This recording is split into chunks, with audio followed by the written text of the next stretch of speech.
Photoshop it. Let's move that out of the way. All right. Oh, I need to share screen on this side. Oops. Move that out of the way. Audio's good. Cool. Screen one. Go live. All right.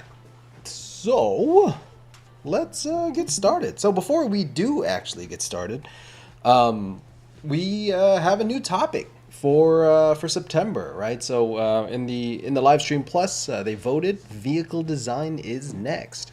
So if you'd like to be part of vehicle design, right? If you'd like to make a vehicle, hopefully something for your portfolio, we'd have basically all of September to kind of do it. Lightbox is coming up, people. So, if you do plan on going and you do need a vehicle to design, I'm just saying, we're doing one. So I'm going to kind of walk you through just the kind of basic idea of how I make a vehicle, specifically a more presentation style one, right? Because there's when you think about it, right, when you present a vehicle, right, there's the function pages and, all sorts of other stuff, right? Like, you can, hold up, do this, hold up, Shift S, there you go. Whenever you present a vehicle, right, you can do like the function, you can show like doors opening or, whatever, this and that. Or you can kind of show a more like kind of keyframe-y kind of moment. Not that it's like going to be a keyframe, but it's just more of a presentation style than it is a function call out, right? The main reason for me choosing to do it that way, for one, it's me, I just like doing that stuff better. But two, most people kind of skip over that and they just kind of show a vehicle call out as their kind of like front page kind of like selling point, which generally speaking isn't the right way to go, right? It's not that it's wrong.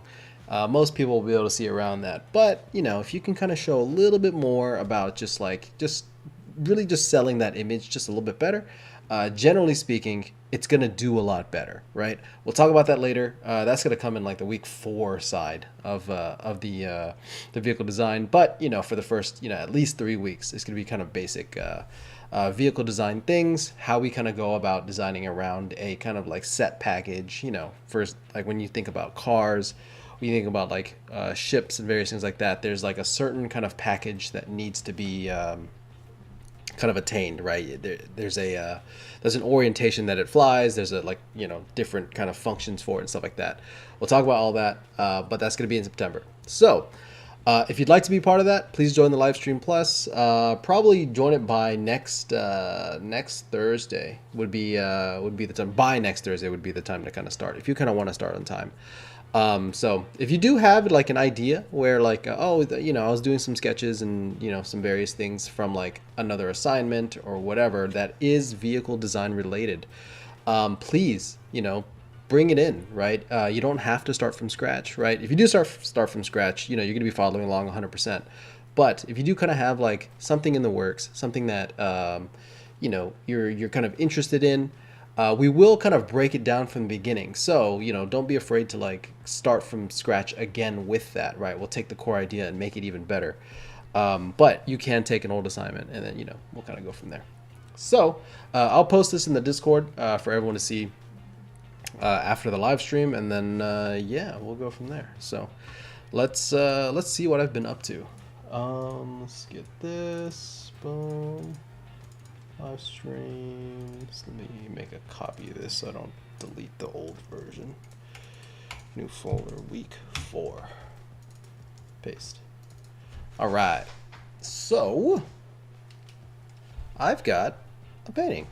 So I spent a decent amount of time on this. Not like an insane amount, but here I'll show you kind of where I got from. So this is what I started with last week, right? Really not a big difference, right? I mean, okay, maybe there's a big difference, but like you can kind of see how much, like things kind of changed within the interior shapes. All the exterior shapes, I didn't really change much. I kind of added some things here and there, but overall, right, it's basically the same exact shapes. To be a very followable process, right? I want this to be something that everybody can kind of like watch and understand. No matter what level you're at, you should be able to kind of do this, right? With, you know, varying levels of execution. But the process is very followable, right? Everyone knows how to make layers. Everybody knows how to put things in between layers. And then we'll kind of get into, I guess, a better, you know, just a better illustration this week, right? This is the final week. We're going to be doing compositing and, you know, just various kind of like just making things kind of sit in nicer, right? Because if you've noticed, it feels very like crispy, right? Where like the background buildings and the foreground buildings all have the same levels of like of darkness, right? And like contrast. And what we want to do is make sure that there's like depth and there's like glow and there's, you know, atmosphere in between layers, and, you know, buildings kind of fall back and recede. Buildings that are closer are like darker, more contrasty, right? So hopefully, you know, you can kind of see where I'm getting to here, and then we're going to kind of do the final touches at this point, or start getting to the final touches. I more likely than not won't finish the painting during this stream. I might get pretty close, but I probably won't finish just because, you know, time. But yeah, so that's kind of what I did, right? It's as you can see, it's just a lot of like just photo bashing, you know, just a lot of like taking pieces and throwing them together. And I'll show you kind of where my my reference or my asset sheet has kind of gotten.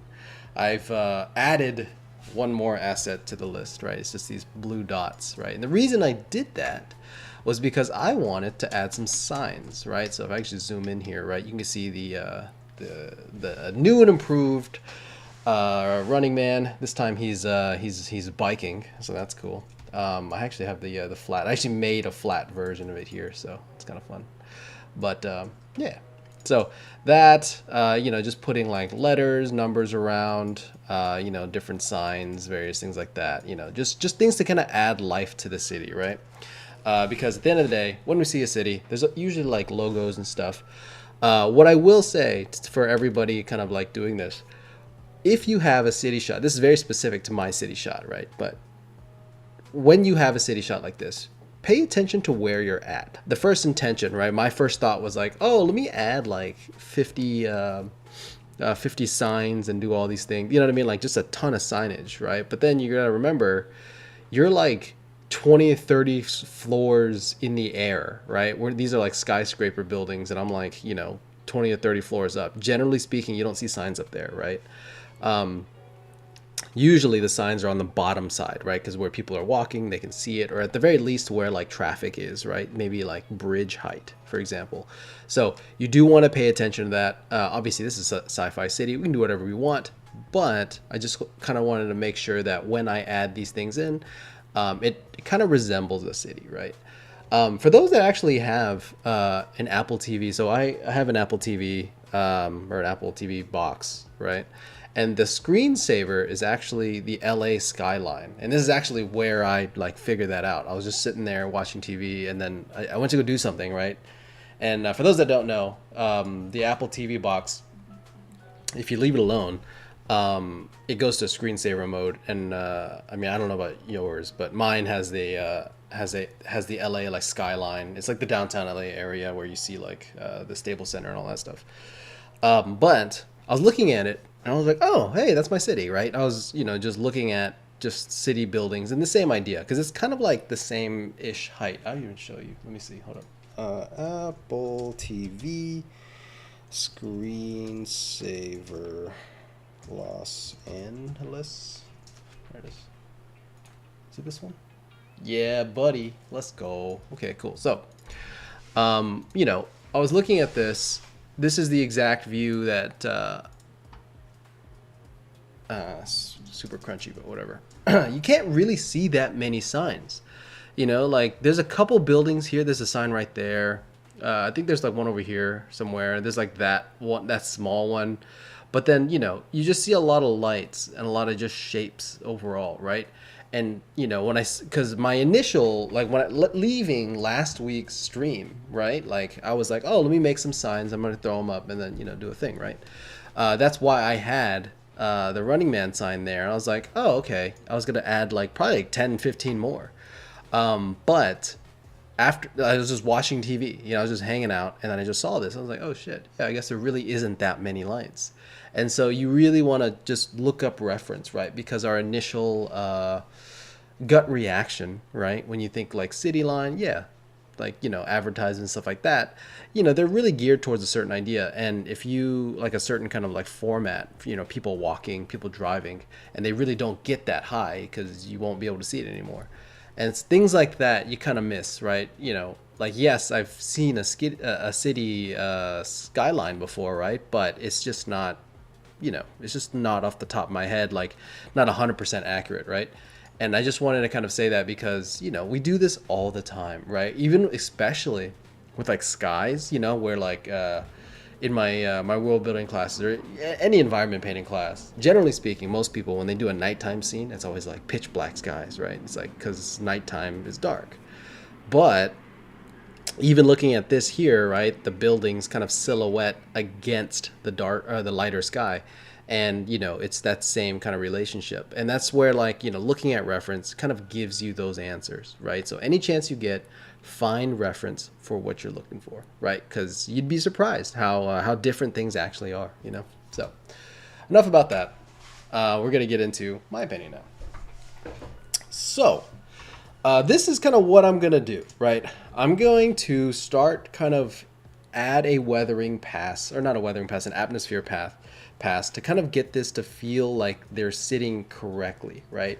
At the moment, everything is, kind of like crispy, right? Like the value range. Here, I'll show you. Boom, boom, boom, boom. The value range here, right? That's pitch black, right? And we know through atmospheric perspective, that's it doesn't happen, right? Just because there's probably like a mile between the camera and there, so there needs to be enough atmospheric perspective to make that happen, right? So the buildings in the back need to be kind of pushed back a little bit, and then the buildings in the front maybe need to add a little bit of contrast just to kind of mess with it. It's particularly these two down here is what I'm talking about.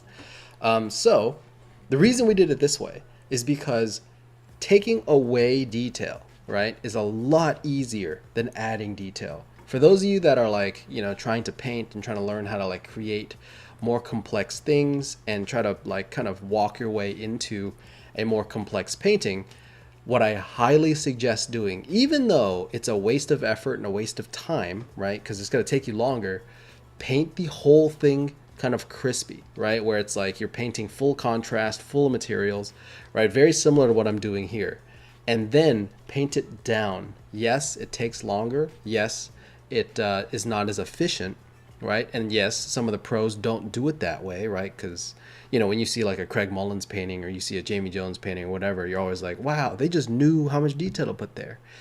Yeah, it's because they're them and you're you, right? Like, they know how to do it, you don't, or we don't, right? So what we're going to do is do it the easy way. We're going to paint it 100% and then dial it down to get to the detail that we want, right? Because it's easier to remove things than it is to kind of have to paint things up again, right? Same reason why all these buildings are a lot crispier than I kind of want, because now I'm going to start including more atmosphere and I can kind of play with things a bit more, right? Yes, there's a and this happens with all of my demos. There's a lack of artistry in the process, right? Because when we see people paint, there's always the idea that, like, you kind of have to paint like these masters, or you have to build things up slowly and this and that, and it's like, yeah, you want to get there, but most of us aren't. So what are you going to do in the meantime? Just make shit paintings until then? No, you got to find out how to make complex, interesting paintings no matter what. And so what I like to do is just paint it this way and then slowly kind of paint things down. This way you have control, right? Because oftentimes if I ever like have a painting like this for production or something, and then my art director's like, oh, can you show that building back there a little bit more? I'm like, oh, that's just a flat layer. I was being artistic. And they're like, well, you just got to cut it out and make it happen. And it just takes forever. But if you do it this way, you have the full contrast building. You can rearrange things really easily. You can even duplicate things and make things go deeper in space. But it's really freedom, right? It's freedom to kind of make adjustments, because I'm kind of accounting for user error, right? I'm accounting for the skill issue that we kind of have, where we're not at that legendary like artist level yet. So let's kind of do what we can to still make good paintings, but make it a little bit easier, right? Yeah, that is where in the live stream chat. This kanji over here. This is Gifu City. That's the city that I'm in. And I was like, oh, just throwing little Easter eggs, right? There's other Easter eggs around here, right? So if you, I mean, everything I put in there. And this is like the fun part, right? I kind of have fun with it. Like 08, that's August, right? Because August live streams, right? QCD, that's my company name. Quarter Circle Design. Yanagase is there's a, it's closed now, but there's a department store down in the downtown area that literally just shut down. It's just a big like skyscraper kind of building that just got shut down. It was a whole event. But anyway, it was okay. It was like a department store. This is the Grico Running Man, but I just put him on a bike because things. And this is the Gifu logo or the Gifu City logo, one of those. But it's like it looks like a hashtag. It's like a chunky hashtag. But I mean, there's a better way to describe that that's less disrespectful. But yeah. What else did I put in there? I think that was it. So, but yeah, just little things like that, right? When you do your paintings, do stuff, have fun, make it personal, right? Because now when someone steals your painting, you can tell them exactly what that means. You can be like, hey, I did this because of A, B, and C reason, right? And that's all it is. I know this is in Osaka, but I was there. Me and Alex went there, so I can put it in my paintings. All right, cool. Enough talking. So. Let's start this.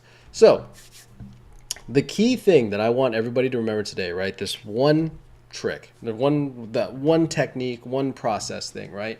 When you're painting things down and getting rid of information, right? Just select whatever layer that you're planning on doing, right? And then, I'll kind of go about it two ways, right? I'll either pick some of the focal point buildings or some of the background buildings, right? Because what you need to do is establish the range in between layers, right? Because the amount of dark or black that you can get in the background is limited by the amount of atmosphere in the air. So I'm going to select this building first. I'm going to make a new layer, clip into that, right? Just make layer clipping mask, right? Set this on lighter color or lighten. Either one works. To be honest, I don't really know the difference. I'm sure there is. And I just select the atmosphere color around it, right? So like this front building is going to get this darker one. This back building is going to get this lighter one, right?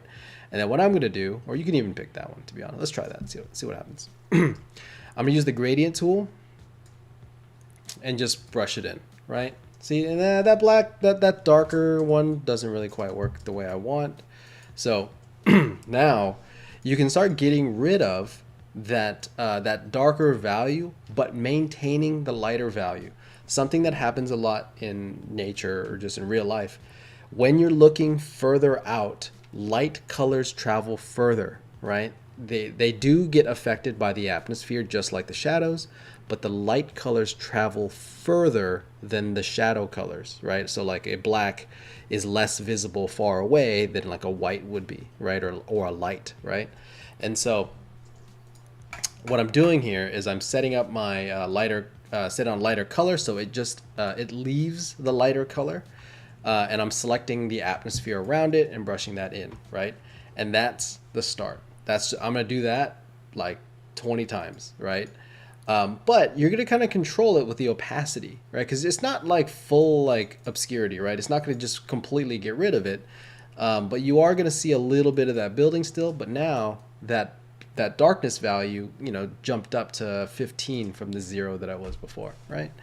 And then, yeah, we just gonna kind of you know, just go through the whole thing. There's a couple other things I want to show as we're going, but you know, this is what we're gonna be doing. Let's see, lighter color, boom. And this way, like, check this out.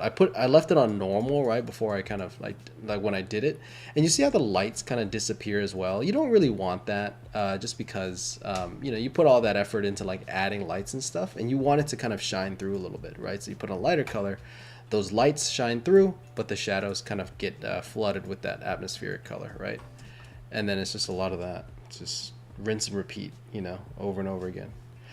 Fast way to do it, like I said, use the move tool, right? Hold command or control, and you can grab things really quickly. Make sure you controls, like when you grab it, control Z out of it, so you're not like messing up your levels or your placements, right? Grab that, same thing, lighter color, boom. And the cool part about this is we can just kind of dial it back, right? You can bring things in, you can, you know, add in other atmospheric colors, right? And then it's fully adjustable the whole way through. We do not want to do something that's more permanent, because this is gonna be a couple rounds. It's gonna be a couple rounds of this where we're just constantly adjusting and messing with our oopsies, did I? No, we're good. We're going to be constantly adjusting our transparency on this, because you know, just if you don't have the eye for it, right? If you're somebody that's a little newer, or somebody that's kind of struggling with some of these ideas, it's really hard to just know how to paint, right? How many times have you seen a demo where somebody was like, "Oh yeah, just do this," and then really the conclusion is they're just so much better that you know what I mean? It's just like pure skill. It's just like they're just good, and you just have to keep up, right? Yeah, that is a lot of it, but generally speaking, we want something that's repeatable by most people, right? And this is a pretty straightforward answer, right? So Riley says that's why you paint with a brush that's your own face. Dude, I think you guys made me a brush that was my own face. I don't think I have it anymore. No, I don't think I have it. Yeah, I probably need that brush again. If somebody has it, I'll use it. Lighter color, boom. Let's go. And just slowly, you know, we're just bringing things through. Let's see, boom. And as we get closer, you get less and less of that fall off, right? So you know, it only really applies like mid-level and like back, right? So let's see, lighter color, boom. Let's go with this color, see what happens. Boom. Cool, check that shit out. There you go, dude, easy. And see, so now, from very quickly, right, we start getting, here, let me grab the original, not the original, the one I started with, so you can kind of see where I'm coming from here. Boom. Okay, so this is where I was like 10 seconds ago, and then now, like, just that little bit, right? It starts sitting in the environment a little bit nicer, right? Just because we're bringing in that influencing color, right? This is the start of it. There's a couple other things that we want to do, but for now, right, it's super simple. It's just taking our you know, existing shapes, and then just having it sit in perspective correctly, right? And I haven't even touched some of the foreground building. To be honest, I might not need to, just because there is enough contrast there to make it feel like they're separate. I do want to bring up the original real quick. This, yeah, was it this one? I think it was this one. Yeah, okay. So this is the original that we had, and we're still trying to hit this mark, right? And you can see by how much, like, you know, glow and atmosphere and various things that are happening here, right?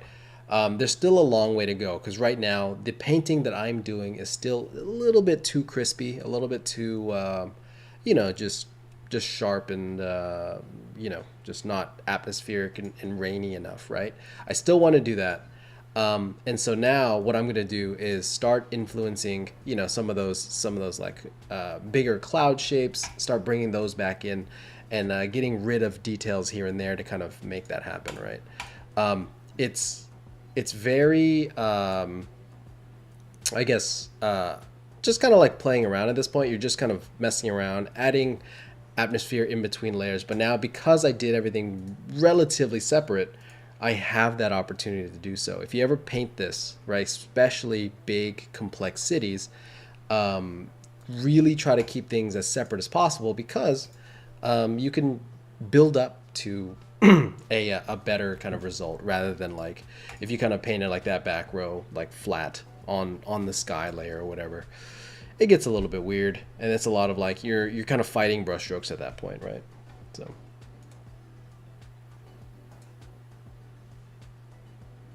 cool. All right, so let's get to it. Let's see, where am I at? I have my ships. I actually need to separate these ships out a bit. I have these two. I need to put that in the here. If there's any questions, hook it up. We're kind of just in a we're just demoing at this point. So if you guys have anything you guys want to talk about, I'd love to see what you guys are on about. Let's see. Boom. I need to place these ships in real quick just to make sure that they're in the right spot. Something like this. Yeah, that one back there is fine. And then this one. Where's this one at? Yeah, nope. I need this ship to be in front of that building. Right here. Okay, cool. Have I ever designed food? I have. I did it for Blue Eye. There was like some like trays of food that needed to be designed. I don't do it too often though. I probably should, to be honest. But yeah, it was just a bunch of like mochi and like cakes and stuff. But yeah, I haven't done it in a long time. I probably should though. It's funny, like I was like doing like food studies like a while back. Like, you know, you just take a picture of food or something and you do the painting. This is like years ago. This is like when I was still a student. And then I just like, it was just so hard. Like I just couldn't do it. Like, cause you know, shit's difficult. And so I just kind of like gave up after a while.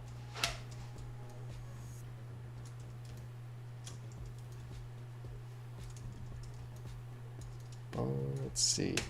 So now, right, okay, so where's it at? Okay, so this whole right side here, I want that to kind of like, I still want to maintain the same vibe, right? Because something happened here. Whenever I took this painting, right, and then started, you know, pushing it into a more final approach, right, we started getting just more detail in places that maybe aren't as necessary. Let me turn that back off.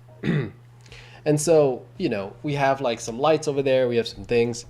And what I want to do is kind of start bringing it back to this, right? Obviously, I don't want the exact same thing because, you know, that's not what this is. That's not what we're trying to do. We're not trying to get the exact thing. We need the same vibe, but we just need it better because, you know, this was like very highly indicated and very messy, right?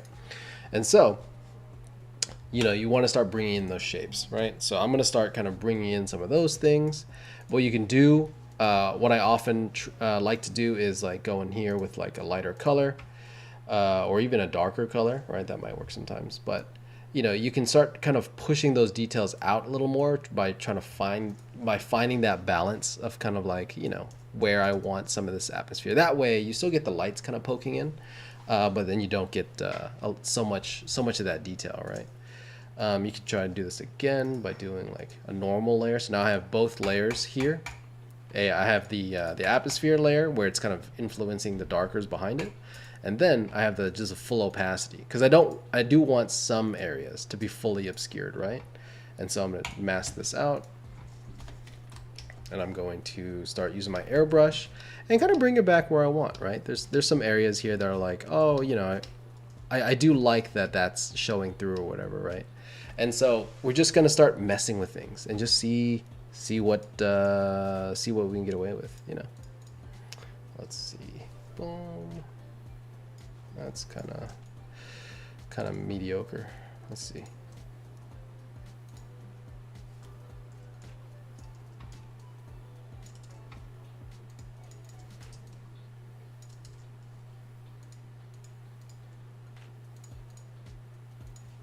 I will say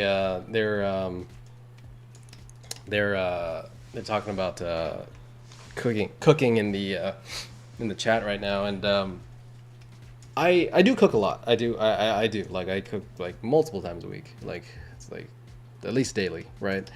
And then it's funny because like being a designer, it just like it helps you like plate things better. It just helps like make things look better. You know what I mean?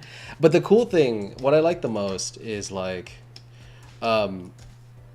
learning how to like get good at something, right? It kind of like it translates throughout like everything, you know? Like when you like I think when I first started, like the first thing I started learning on my own, like way back in the day, right, was like me and my friends, we were like teaching ourselves how to play tennis, right? We couldn't afford like a coach or anything, right? And my school, we weren't exactly known for our, you know, tennis team, right? We just weren't good. And so we just learned how to do like things, you know. We just looked it up online, figured things out. And then, you know, it's crazy because like that the years of doing that, it was like, you know, throughout like 8th grade to like senior year, we're just like kind of learning new things and just figuring things out. And then, you know, that kind of like branched into other I guess other things that we were doing, right? Just because we were just competitive as a whole. And so a lot of it really just kept, like, we just kept learning how to do things, kept being bad at things and learning how to do things. And it was just this cycle of like constantly growing. And once I got into art, I started seeing the similarities of like just learning as a whole, right? Because when you learn anything, you have to learn the foundations, you have to learn like you know, the basics, and then you start kind of getting more and more complex, start combining ideas, you know, so on and so forth. And it was so interesting because like nowadays, like you know, we take that into like everything that we do, right? And it kind of like when you ever have that friend that is really good at like a lot of different things, you know what I mean? Like they're just really good at things. They'll like pick something up, they'll learn it like that, right? They're just instant.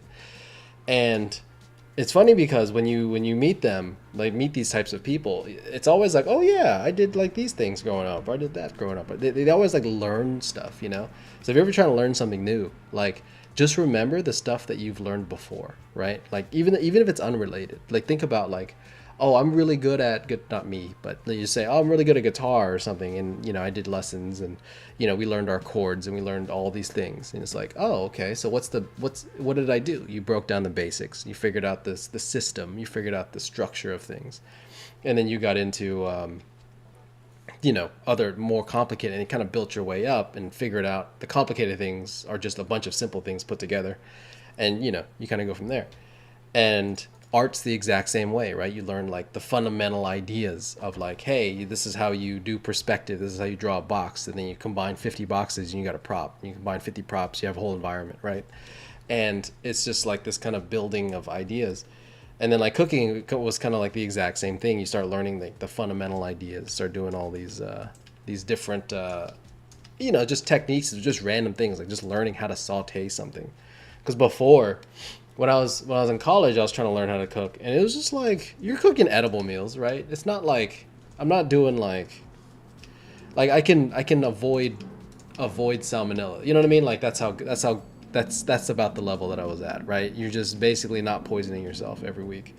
But eventually, right, you start figuring out how to actually do things better, and then it clicked. I was like, oh yeah, I just need to learn the basics, you know? And it's just kind of like everything kind of just grew from there. It was really it's like I think for me, somebody like I'm something like, I don't know, maybe you guys do know this, but maybe you do know this about me, but I am like addicted to like learning things. I don't know, maybe it's a mental sickness disorder kind of thing, but like, yeah, I'm just like, I just always like pick up new things, and it's fun because you start seeing the correlation between all these like different ideas, you know. Let's see. Oh, my atmosphere layer. That's right. Check this out. So I had this atmosphere layer from way before. This is something I turned off, and it's been off for a while, because even like on like last week's version, it wasn't there either. The week before, I think, I think it was a little bit, but turning it on, it's like, oh, it doesn't really work anymore, right? And that's something that you want to pay attention to, right? Because there's things that we do in the beginning to kind of like get some of the ideas across. But as you're going, remember, like you want to adjust all of your layers. Make sure that, you know, it might have been set before, right? It might have looked good when you started, does not mean it looks good now, right? Just kind of remember that, because like right now, I'm kind of moving things around to see what layer is going to work best behind, right? You know, is it better to kind of be in front of some of these buildings, behind some of these buildings, you know? So let's see. That's my sign. Should I go behind this building? That's better. See, I'm like I was kind of losing some of my depth that I was already establishing. Some of these atmospheric layers. Boom. Maybe behind this one. Maybe. Boom. Let's go back here. I did have some things I wanted to talk about. So there's not too many questions. I'll start bringing some of those in. I generally speaking, I interact with a lot of students throughout the week, right? Because I'm doing like I do mentorships, and I always be talking to people. Like people message me or whatever, and a lot of interesting questions get brought up. And it's funny because in this week I had the same kind of things brought up like multiple times. I'll talk about that in a second, though. Once I get this, hold up. I guess I'll leave that alone. That's fine. You're cool, man. Okay, so that sign's okay. I have another atmosphere layer back here that's like kind of whatever. I'll delete that. Boom. Let's get behind that building, behind this building, behind that, behind this building. Cool. So like, you know, I'm kind of returning, like I marked them in blue, that way I remember to turn them back on. I kind of forgot about them, to be honest, as I'm like clicking through this. But now it's like we are just going back to what we did before, right? This was 39 minutes ago, and here we are now, right? Very quickly, you can kind of start seeing how we're just adding atmosphere and creating separation super easily, right? No artistry involved. Most of this was mouse work, right? Using a mouse, right? And so it gets pretty easy to kind of like do this because you already have everything kind of built out, and all you really got to do is just add little things here and there to kind of push and pull things, add graphic reads, you know, add lighter, darker things behind things, right? And really quickly you kind of get into this this nicer illustration, right? Just because, you know, we have all the pieces, right? And if we ever needed to bring things forward, if we ever needed to kind of like, you know, if this building needs to kind of be a little bit more prominent, right? We can make that happen. We can just turn this off and we can kind of, you know, do what we need to do. The ability to adjust makes up for our lack of illustration skills, right? So keep that in mind. That is pro tip number 1, right? Your adjustability is going to make up for your lack of illustration skills. If you're not somebody that is like just someone that has like an amazingly good eye, that's okay, you know, because you just have layers. That's all it is. Let's see. Boom. I need some like squares in the back here. I need something. There's this corner right here that just feels like it's missing something. So what I'm going to do is this. I have these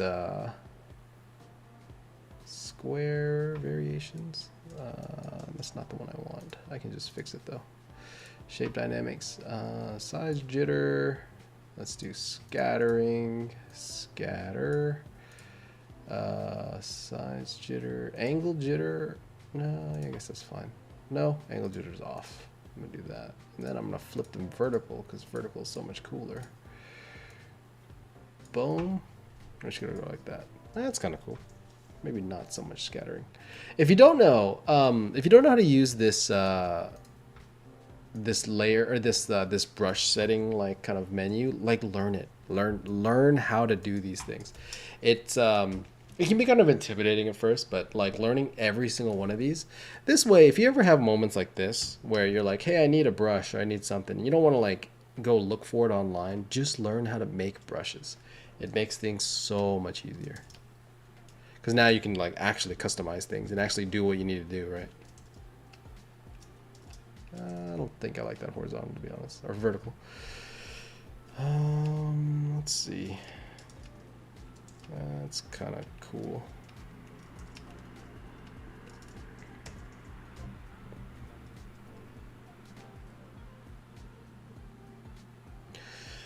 Paya says, speaking about food, like in Blue Eye, how important is line work? Do you always paint things? Um, it depends. It depends on who you ask and what they do. Okay, so I'm going to give you my answer based off of my experience and my, I guess, line of work, right? Because, you know, everyone's work is a little bit different. Generally speaking, okay, hold up. I gotta word this super carefully. I don't want to give anybody any false hopes or any like bad advice. I mean, you know, that's Okay. So, what we want to understand, right, about line work is that the importance more often comes from the ability, not the execution, if that makes sense. You have to be able to draw, but you don't need to always draw, right? Does that make sense? Because the reason I say it this way is because, for example, when I do work, they will never, ever ask me for line work. And if they do, they never mean it, right? And what I mean by never mean it is the final result is never line work. That's never the last thing that we turn in. They just ask for line work because they're looking for a high amount of detail and the understanding to break things down, right? You can look at an object and you can kind of like design all the small pieces for it to be modeled, right? So for a concept artist, obviously not everybody. There are concept artists that do a lot of drawing, right? But more often than not, a line drawing doesn't serve the full process, right? They'll do a line drawing and then it gets approved and then they turn it into like, you know, like let's say the ship, for example, they'll do a line drawing of the ship and like, cool, what's that look like fully painted with the materials, right? Because that material pass, the color pass, the graphic read pass, you know, the lighting and effects, all of that is part of the package. You can't do that with line work, right? So when you work, the understanding of how to draw is the biggest, most foundational skill ever, right? Because you need to understand how to draw. That is one of the most important aspects of design as a whole, or just as art as a whole. Just learning how to draw, right? If you can't draw, you can't design. If you can't draw, you can't paint, right? And anybody that thinks that they can paint but aren't good at drawing, you're delusional. I'm sorry. I don't want to say it like that, but you know, just being real with you. So, with that being said, not everything that we do is a line drawing, right? Because we don't submit a final line drawing, you know, unless it's like, you know, for like a schematic thing. Even then, just a solid painting is probably fine. And so the main thing to understand is it comes down to what the purpose of your design is, right? Because sometimes they'll ask you for line drawings because they need like some sort of pattern or they need some sort of like detail, right? And that's fine. But more often than not, especially in what I do, right? They will never ask me for a line drawing unless I'm doing like a layout, which that's not even my job anyway. So, you know, they're already like in weird territory when it comes to that stuff. Does that make sense? So you want the ability to draw really well, but we never actually draw that much, you know? Like I don't remember the last time that I drew something because I needed to, because that's what they asked for, right? Because even when they ask for it, I don't even draw. You know, it's not that I won't draw. It's like I'll draw the assets and then photo bash the assets like a painting. you know, it's something where I just won't do it that much because I always know that the final result is always a painting. It's always a painting because that's what they always want. If you're in production and they need like a breakout or something real quick, or they need like just how the thing moves, right? That's fine. You know, you do your drawing there, right? But generally speaking, for what I do, I don't draw that much. Not because I do or don't like it. You know, I mean, you know, I have my thoughts on it, but it's mostly because they don't ask me for it, right? And anytime they want something like that, really all they're asking for is, oh, hey, we just need more details for our modeler. Can you give us that? Yeah, sure. You know, I can make that happen easy. So that's what that's about. So, but for everybody, right, thinking that, you know, I'm giving them a free pass out of drawing, you have to draw. Like, get good at drawing. If you get good at drawing, everything, I shit you not, everything gets easier, right? It's a fundamental skill. It is something that is mega important to learn, but it's something that is not, you don't visibly see it, right? Because the thing with like what I'm doing here, for example, I'm painting, right? I'm photo bashing, and you know, I'm painting and even modeling in some instances. Like this ship was like a base model. I mean, it's nothing, but you know. And when you see it, the output is a painting, right? It's like, you know, you're in Photoshop right now. It's a full-on painting, but my ability to draw is what allows me to paint and design like this. Does that make sense? It's a skill that you need to make sure that you know, your images kind of come together. Because if you can't draw, you can't do this. It's just not possible. Not without 3D. And even then, people that can't draw and use 3D, you're stuck doing full-on 3D, because at any point when you touch it, you're gonna fuck it up because you just don't know how perspective works. You just don't know how the general kind of like forms and designs and things kind of work, right? Generally speaking. Obviously, there's some out there that can model like crazy and don't draw that well, right? You know, you can debate whether they're good designers or not, but who knows? But they're out there. So that's my thing, right? Drawing is important. You need to get good at it. It's usually not the final output. Yeah, Michi. So Michi says, I haven't stopped doing line art for a year straight. Do many top-down views, so many layouts. Yeah, I mean, that's also a thing, right? It just depends on, and this is why I prefaced a second ago. This is specific to what I do and my kind of job title and job roles, right? There are places where, you know, they'll ask for more line work, right? But what I do want to kind of make sure everybody understands is when they're asking for line work, right? You could do it in a bunch of different ways, because what you really want to do, right, is ask, do you need line work, specifically lines, or do you just need detailed call outs of these specific things, right? More often than not, you know, it depends on how old your art directors are, right? If you have it's funny, if you have old art directors, like 45 and above, right? People that have been, or people that have been in the industry for a certain amount of time, right? Like 20 plus years or whatever. They have, you know, they're always going to ask for line work because that's how they do it, right? That's the process. That's what we do. We line work, and then we value sketch, and then we add color to that, and then we photo bash, and then, you know, we turn it in, right? That's what they want to do. I fucking hate that, but that's what they ask for, right? If they, you know, if they're looking for that, you know, you give them that. But more often than not, they just need details of like things like, hey, we need we need to show the design of like this layout of this environment. We need to kind of do a top-down view and show where trees are, where the water is, where the mountain is, so on and so forth, right? You can probably do that with a model, right? I'm not saying do it. I'm just saying you probably could more often than not. So, I don't know. Obviously, I don't know your situation. Everybody's studio is a little bit different, and some places do, like, for example, like background artists specifically, because they have to actually turn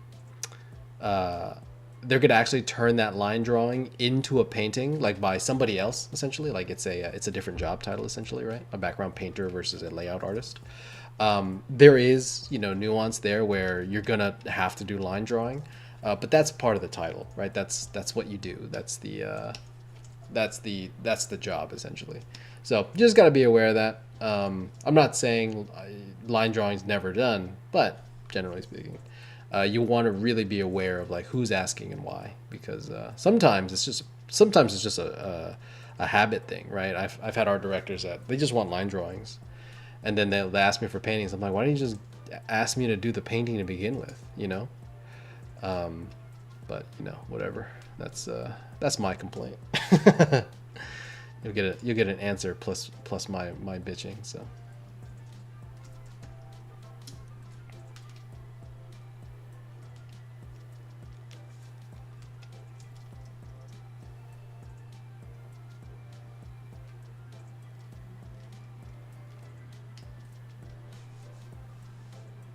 Riley says, I don't even really want to do line heavy work, but both jobs I've gotten have been stylized line work. Meanwhile, I'm sitting here learning Blender and 3D Code while doing paintings. Yeah, there's a lot of that, right? And like I was saying, like really emphasizing, this is specifically what I do.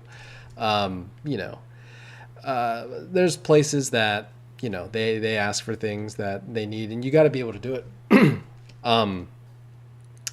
Something I will say, something I've learned this past, I don't know, 8-9 years working, there's like requests, right? There's things that they ask for, absolutely, right? Where they're like, hey, we need, A, B, and C thing. And when I first started, it was a lot of like, oh, okay, they need this, so I gave them exactly that, right? And I guess it was fine, right? I guess, you develop your skills and you do your thing that way or whatever.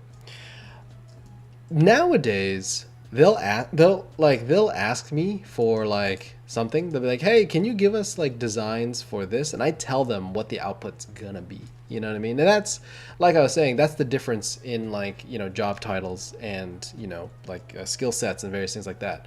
Because when you're a junior level artist, I'm not saying you guys are or aren't. You are, right? But when you are a junior level artist, generally speaking, they tell you what you need to bring, right? Because you're the junior. Generally speaking, they have the assignment already. They're like, hey, we need these things, so you need to do that, right? But once you start getting to the higher levels, they start asking you, hey, what do we need, right? Because you start becoming the expert, right? You're the one they hired. So like, it was a weird shift because for the first couple freelance jobs that I got, I'm pretty sure I messed them up. I'm pretty sure I just didn't do that well. Because because they hired me as a more senior level artist, or in their mind a more senior level artist, and I was like, I would get the job and my output might have been at the quality that they're looking for, but my mindset wasn't. You know what I mean? Like they'd be like, hey, so what do you think? And I'm like, oh, that's cool. And that's it. You know what I mean? Like, no, and really what they're asking you is like, so what do we need? And it took me like a little while to like get to a point to where I was like telling people like, hey, you need A, B, C, and D. I can give you this, and this for this price, at this speed, so on and so forth. And like, it took a second to like learn that. And when I was learning that on freelance, I started taking that into like my job where,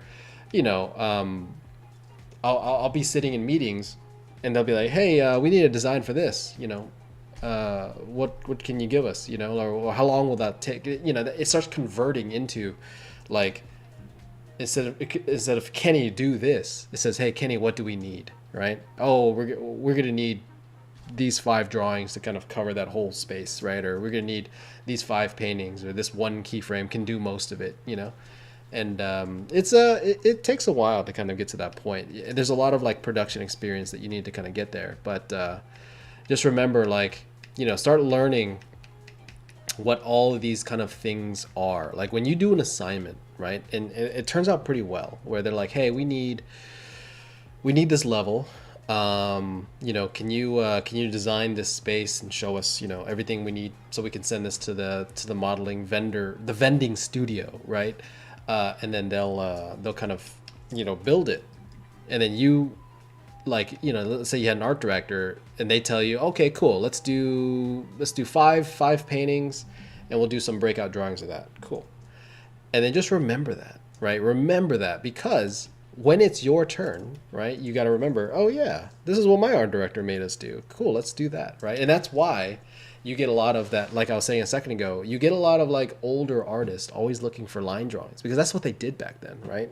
That was a major component of the design process. Not that it isn't now, but that was a major component of the design process back in the day, because there wasn't modeling, or not for concept at the very least. And so they always said, okay, cool, when we need a breakdown on something, we'll do it in line, because it's faster and more efficient, or whatever, so on and so forth. But the industry does change. There's more efficient ways to do things, and there's also the added benefit of like skill set, right? If you're somebody that is faster in line drawing, you can do it that way. But for me, I'm a lot faster painting. If you tell me to do a line drawing, I can do it. There's nothing wrong with that. It's just like it's going to take twice as long, right? And twice as long, not meaning like it's going to take forever or anything, but I mean, I'll finish the painting in a day or two, versus like a line drawing, it'll take me like 3 or 4 days, just because you're causing me to go through all these lines and stuff. And it's just a waste of time. Just let me do it my way. Let me show you how fast it can be done, and we'll do it that way. You know what I'm saying? So, but yeah, it just depends on what you're doing, where you're at, who you are. I don't want to discourage any line drawing out there, because there's some weirdos out there. I'm just kidding. You guys aren't weird. You guys are better than I am.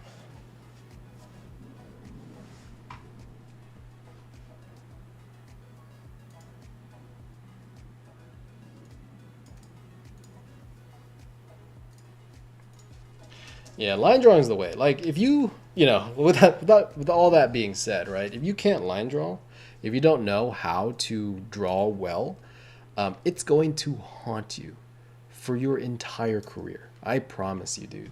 Like, all you get, just learn how to do it. Learn how to draw whatever's in your head.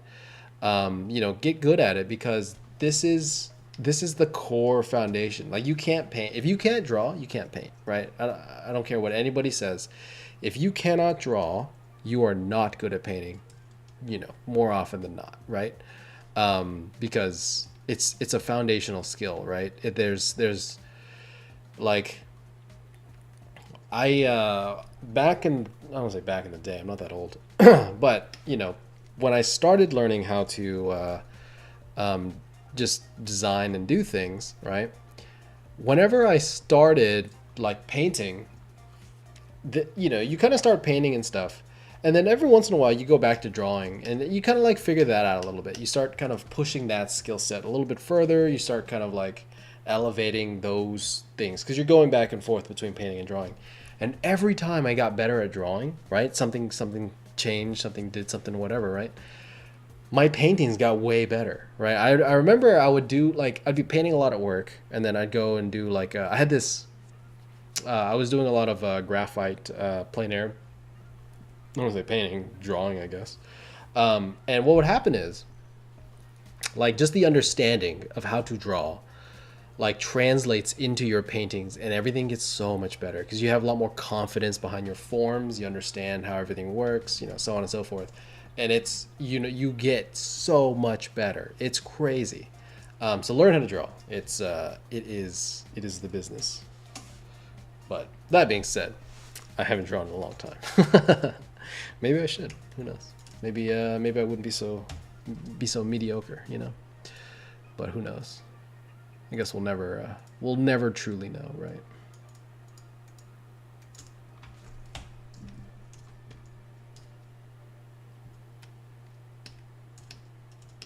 Nice. Yeah, Finn Downs is posting some line drawings in the live stream chat. That's good. I think something that people don't do enough, right? People don't do often enough, is go back and do something that you quote unquote mastered. You know what I mean? Like, most of us, generally speaking, we've done like the kind of the perspective boxes, right? You do the box in perspective, right? We've done that. Most of us have done that, especially like in school, because that's one of the first perspective kind of assignments that you get, right? It's just learning how to use your vanishing points correctly, so on and so forth. But how many of you as professionals have done that, right? Because I did that. I think it was right before I moved, so earlier this year, maybe it was late last year or something. But I was just doing some boxes. I just sat down, with a pen, and do a felt tip pen. None of that ballpoint bullshit. Do a felt tip. It's 100% or zero, right? You get there's no like feathering it in. It's on or off, right? You do it with a felt tip pen on copy paper, and you just do pages. You just get through it, and it's really nice because a lot of us haven't done that since we kind of like first started. You know what I mean? Like, a lot of us, when you start, you do the boxes, and then you never do it again, because in theory you know how to do it. You know what it takes to kind of make that happen. You know what I mean? Like, it's not it's pretty easy to understand. But when you did it, you're kind of missing some things. You're kind of like missing some of the kind of fundamental ideas of it. There's you're at a certain level, so you're only able to grab like 70% of the knowledge, right? If you learn anything, like taking a class, even listening to this right now, most of you are only able, the ones that are kind of like ready to hear it, most of you are only able to gather about like 70% of what's being told to you, because some of the other stuff you might not be ready to hear, so on and so forth, right? There's a lot of different things that I'm saying that apply to a lot of different levels, right? So some of the stuff I'm saying is more applicable to more junior level artists. Some of the things I'm saying is more applicable to senior level artists, right? And so when I talk about it, you won't gather the whole thing, and so you're kind of missing some pieces. And it's the same thing with like more basic art, right? Whenever we are doing our fundamental like figure drawing, drawing boxes, doing studies of things. The reason you want to go back to that as a more accomplished artist is because you want to see what else you're missing. There's little things here and there that you're like, oh, yeah, I get that now. Like once I learned how to do the cone of vision when I was in school, right? Like, because that's just part of perspective. Generally speaking, most people should know that. But I learned it again later. Like, I reheard it, and I was like, oh, that's how camera lenses work. You know what I mean? It's like, oh, I get it now. There's something, it's different. You understand things at a higher level now. So when you're like first starting, obviously try to pick up as much information as you can, but eventually, right, go back to it. Take some time, relearn some things, because when you relearn that thing, you're going to pick up, 10% more information. And that 10% more could be the key that you're missing to kind of get you into that higher level. You know what I mean? That's why we do like studies, we do plein airs, we do, all the more kind of like generic studying things that, most artists start doing, right? It's because we're trying to figure out all these like little things that we've already done it. You've already done a film study, but now you're 10 years better, and now you can kind of finally grasp that last little bit that you were needing to kind of get you to that next level. Because most of the time the things that get you to that next level are very small things. They're just the tiniest little thing. It's funny because when I started teaching, I kind of grasped an idea that I already knew, but I finally kind of got it. Like I was I wasn't like struggling or anything with it, but my consistency with my paintings wasn't as high as it is now, right? Like most paintings I do nowadays, I won't like mess up, you know, like they might not be the best paintings you've ever seen, but the quality bar is gonna be there, right? Like it's gonna be a uh, a passable painting in basically most productions that I work for, right? It's never like a, oh yeah, no, that's a terrible painting. You know what I mean? Like it's it's always gonna work most of the time. So I was putting together some notes and slides for my class, and I was kind of going through graphic read again. I was like, for those that know me now, it's like everything I talk about. It's like literally the first crit that you're gonna get from me is like, oh, check your graphic read, check your silhouettes, right? And I knew that, doing paintings like just at work and stuff, but I don't know what it was. Something clicked when I had to put it together on a page. I had to like sit down and study it, kind of study it again, mostly like looking up like reference and looking up like things and reanalyzing kind of what I know. But once I did that, dude, it like something like, oh yeah, because after the first term demos the very first class that I taught, it was okay. The demos weren't like bad. They're not what they are now. But it was like kind of whatever. It was, not definitely not demos I'm like super proud of or anything, right? They got the idea across, but they weren't like, they're like showstoppers. You know what I mean? Not that demos need to be showstoppers, but you get the point. And so after that, I started basically just through teaching it, I had to like kind of relearn it myself. And dude, like every like demo since then has gotten better and better each time. And it's just because I keep like having, because me saying the information to you is me hearing it again essentially, and it's such a like a fun process, right? And it's caused me to like go through my understanding of things and be like, oh hey, oh yeah, that's what that is, that's what this thing is, and just go back, relearn some stuff. It's super helpful, and it really is like the difference more often than not, because people that are really good at those foundational skills are the ones that like are really like solid in their work. Because like before this, it's not that I wasn't solid, but I did have a failure rate, right, where like I'll do a painting and then some paintings just didn't turn out. I wasn't able to like troubleshoot my paintings like I can now. And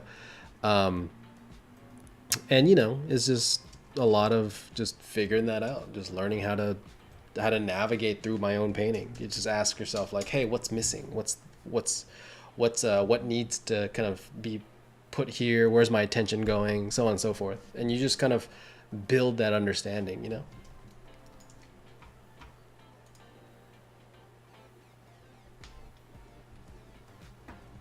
Michelle says, after design is done, is it acceptable to use filter to get line work? Maybe a bit cleanup?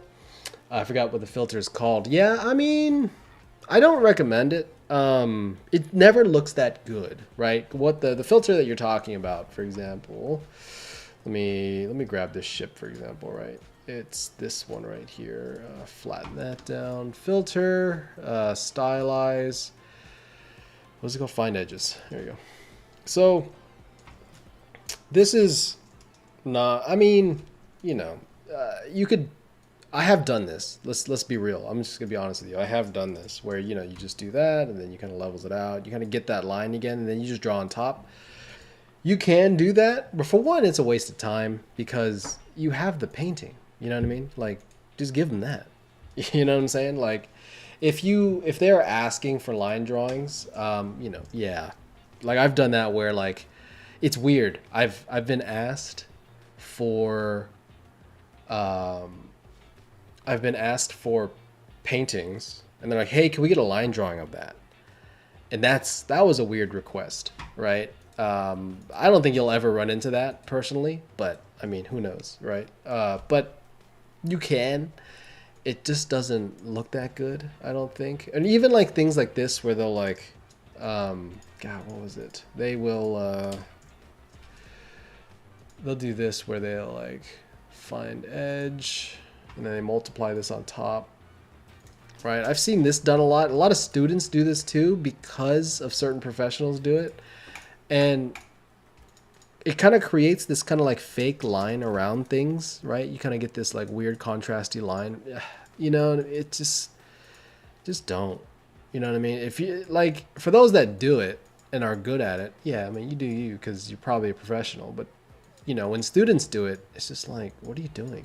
You know what I mean? It just doesn't look good. Just don't, and be better for it. You know what I'm saying? Like, I remember when I was painting before, I couldn't wait, like frothing at the mouth, to get to like the weathering pass and the, you know, atmosphere effects and this and that. Like the last, you know, little bit that everybody's like trying to get to, right? And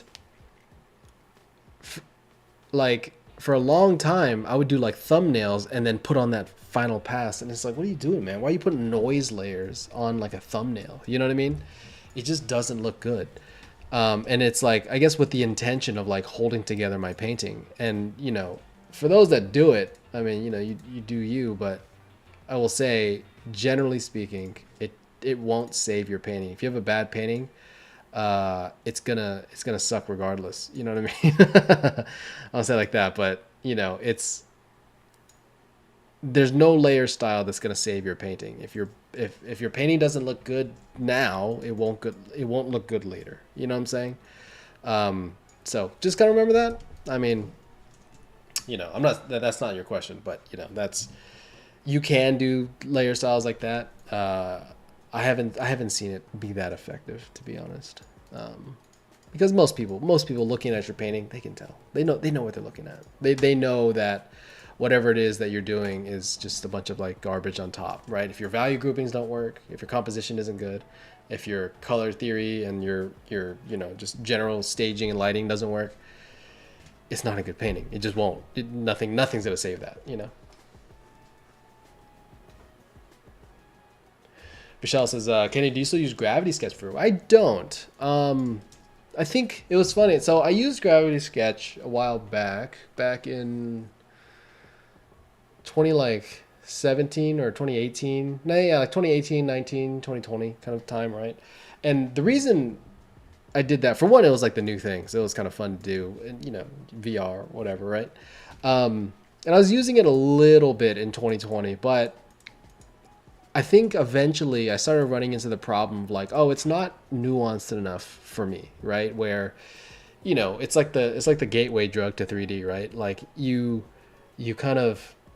pick up VR generally because you don't like 3D, right? Because you're like, you know, 3D's very, you know, very technical and not very intuitive. You're an artist, you know, you want to draw. And so generally speaking, people kind of pick it up for that reason. Because it is pretty intuitive, but eventually you start getting to this point to where you're like, oh, I want to be a little more accurate. I want to be a little more this, a little more that. And then eventually I kind of just morphed into just using Blender, because then you start getting into that realm of like, I started kind of making models and then exporting it out and then putting it into Blender and then going from there. But then I was like, I should have just built it in Blender to begin with. And then you don't have to buy a $400 headset, you know? And you don't have to pull out the headset every, you know, so often. That's just me, you know. There's plenty of people that use plenty of VR pretty well, but that's you know what I'm saying. So that's my bias. I don't know. How do you guys feel about 3D? Damn, there's like 15 people here. Yeah, how do you guys in the Discord feel about VR? No one's talking. Everyone's so quiet. So many of you. I don't know about everyone else, but I love 3D. My only problem with it, kind of what you're saying, is sometimes it's not enough nuance, or okay, maybe this is a weird thing, but sorry, man, this is probably horrible to do. I can't help but like keep, like I have a lot of time in 3D Coat, right? And sometimes I'll use it for like a bunch of projects in a row, and then just put it down for like months and not use it. Yeah. And I love it, but I guess I feel like the more I just stick with one tool, the more my designs are like dictated by it. You know what I mean? Like I look at models sometimes, really good models, don't get me wrong, probably better than anything I can ever do, but I'm like, oh, that guy loves ZBrush, like that's a ZBrush artist, right? Mm-hmm. Just kind of looking at the design. I feel like it's kind of like restrictive in a weird way. So I feel like I'm always trying to. Maybe it speaks to my skill level as an artist, but I feel like sometimes the tools kind of dictate a direction or flavor of a design a little bit. Yeah, it does. You know, like it has that touch. It has that. There's something about like VR, the way it's kind of like chunky and like, or it can be chunky depending on whatever. But like, it kind of dictates the way it looks. Like for example, if I did this in Blender, this exact scene, right, this exact city, there is a quality change, I will say. Maybe that's just my lack of mastery over my craft or whatever, who knows. But yeah, it does kind of change the way you go about things, just because there's certain like kind of upsides and downsides to the program. You know what I mean? So you're not able to kind of do certain things in some programs, but you're able to do it in others. So you kind of take advantage of that. So no, I get that.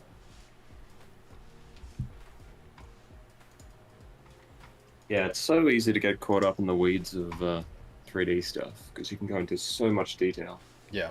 and just hyper focus on stuff that doesn't matter at all. I do that all the time where like I'll be modeling something and then like for example, the dune buggy I did for the live stream fucking earlier this year, last year, whatever it is, right? There's that dune buggy I did. And then there's so much detail on that backside from like the way the kind of the train handle thing that I put on for like JDM stuff or all sorts of modeling things. And we're seeing a front view of it. You know what I mean? Like, and that happened, and for a personal project, that's fine. There's nothing wrong with that, right?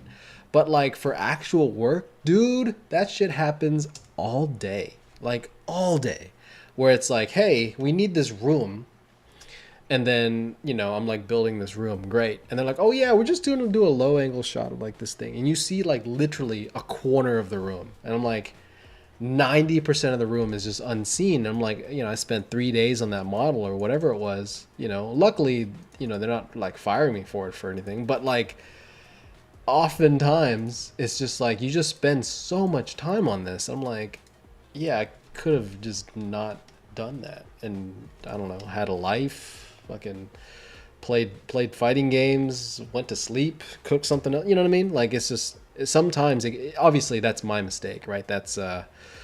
That comes down to like not knowing what you're doing, right? Not what you're doing like skill wise, but like what you're trying to actually design, right? And another skill that I did want to talk about eventually, probably, bringing it up now, but really understanding like, hey, what are you supposed to be designing, right? Because there's times where you'll spend hours on something, and they're like, oh yeah, we just needed this one part. You're like, fuck, I just spent days on this thing. I just spent weeks trying to figure out this weird thing that that only I care about. And then it turns out that the whole thing was like not really that necessary. So I always find that if I'm doing a environment in 3D, like I get super lost in the ability to like explore the whole space, like you said with the back of the buggy, where it's not necessary. So it's like if you're just doing a painting, you have your shot and you've like solved for what you're actually seeing. But then if you do 3D, it's like, well, might as well like make this little, this little alleyway something cool, and it's like not even never going to be visible in any way, shape, or form. yeah, that happens all the time, dude. It's just, and you have to be so careful with it. And this is why, like, I've said this for various other streams. Place your camera as soon as you can, right? Just put your camera down, know what you're supposed to be looking at, because if you don't, you just kind of get into that trap of like, oh yeah, I'm doing this design, and you're kind of 90% of it is going to be unseen and unused. And in production, it's a it happens, right, for sure, but you want to try to avoid that as much as possible, because that's that asset becomes like out of picture, where it's not used in production. Not used in production meaning a waste of time, right? You kind of spent resources on an asset that ultimately wasn't utilized at all, which, you know, just convert basically the hours that you spent on it, and that's how much money you wasted for the company. You know, it's like, you know, it's not that serious because they don't treat it like that. You know, but you know, it can be pretty bad, depending on whose fault it was. Because this happens all the time where they'll ask us to do something and then they find out it's out of picture, which is fine, you know, not fine, but it's not your fault. But yes, you know, there's times where if you made something that they didn't ask for, that can be really bad. Cool.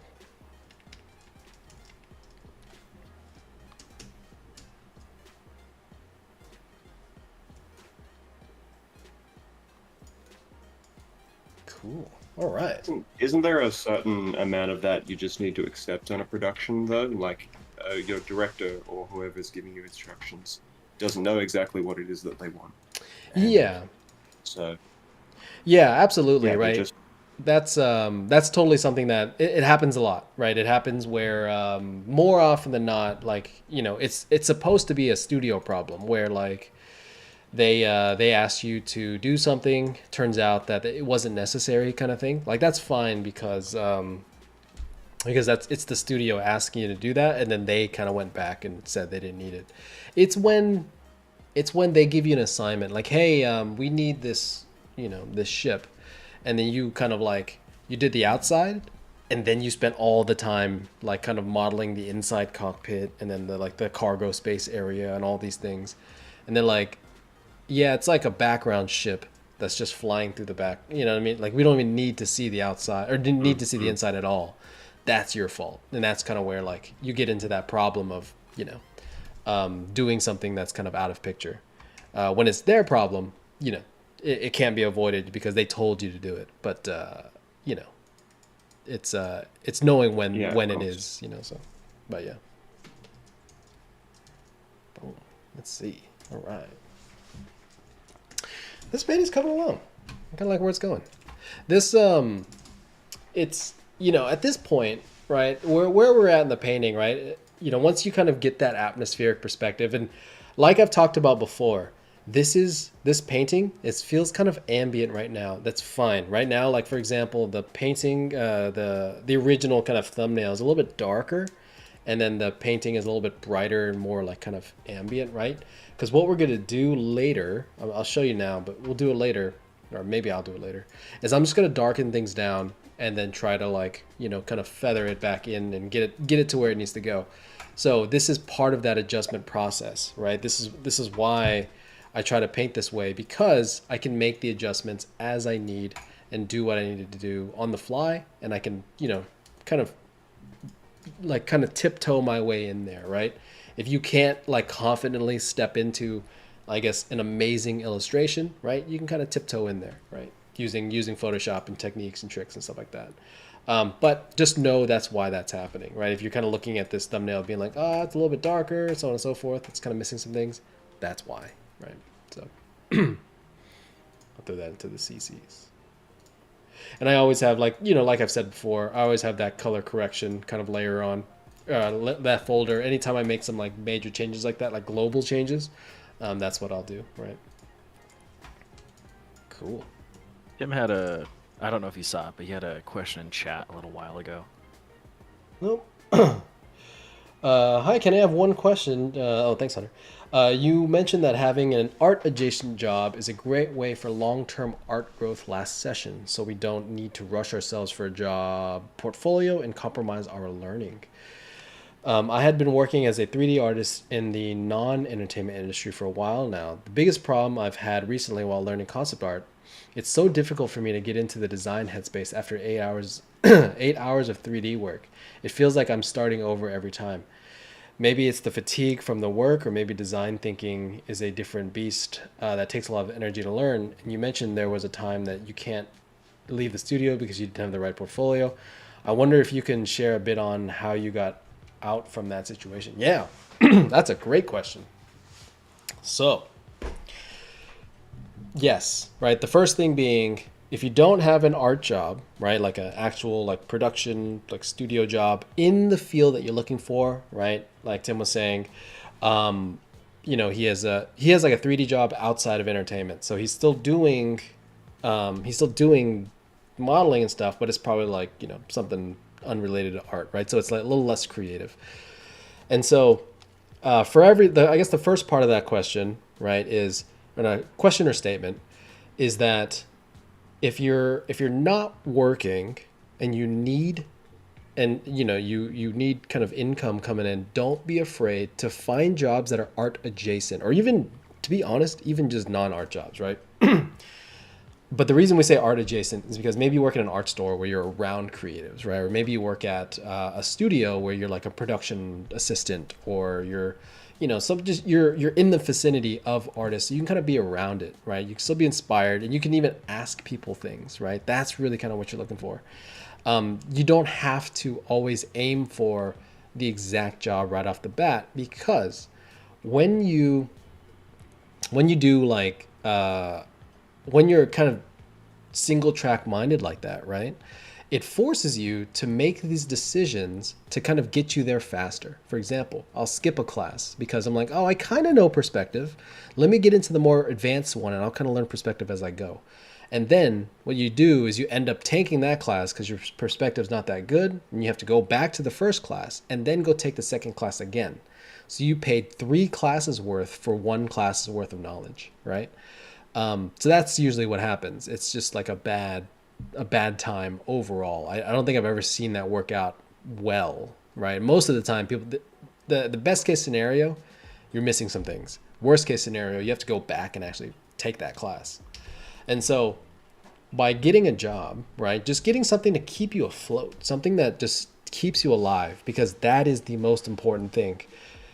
Making sure that you can cut off the timeline that you have, right? Because some people, they're like, I have 6 months, right? So like 5 months comes, you start panicking. 4 months, you're really panicking, and you're like trying to put together a portfolio, trying to find work. Finding a job alone with a portfolio in 6 months is already difficult as hell. And you're trying to do that while making a portfolio, right? You're going to cut corners, and it's stressful, and it takes a toll on you, it takes a toll on your relationships, it takes a toll on everybody around you. So don't do that, right? Or try not to if you can. So that's the kind of first part, take a job, do whatever, right? Just do whatever you can to kind of make that happen, because staying afloat and giving yourself time is the best thing that you can do, right? If you can work in anything but something even art adjacent, that's going to help you the most, right? So that's the first part of that. That's what we talked about last week. Just want to reiterate that for anybody kind of like hearing for the first time, or maybe needs to hear it again. The second part of that is, when you're working an 8-hour day, right? Like, for example, he's working as a 3D artist, right? So he is using the tools, which is great. But you're working 8 hours a day, and you come home and you're going to have to work another 8 hours probably, right? Because to be a competitive student, generally speaking, you're kind of looking for 8 hours. You can do more with less, absolutely. But generally speaking, it's 8 hours, right? And so you've got to be a psychopath to like enjoy that, because that is hard. That is difficult to do effectively, right? Because you get tired, you know what I mean? And so what do, right? You're not going to not do it, right? Because that's not an option. So what I highly recommend is do the thinking beforehand, right? So when I was working at a studio before, and I didn't really have a portfolio. I got hired kind of like just out of a class setting. So I didn't really have a portfolio. There was like trust there and this and that, whatever, right? And so I got hired, and I was working, and then I kind of found myself in this situation where I couldn't get out of that even if I wanted to. Not that I was like, like frothing at the mouth to leave or anything, but I didn't have a portfolio, and all the work that I had done, you can't show that. So what do? You have to make more work, but you're working 8 hours a day. You're already burnt out by the end of it, right? And so what do you do to kind of make that happen? You have to do personal work, right? But you're so tired from doing work as a whole that how are you going to do personal work? You know what I'm saying?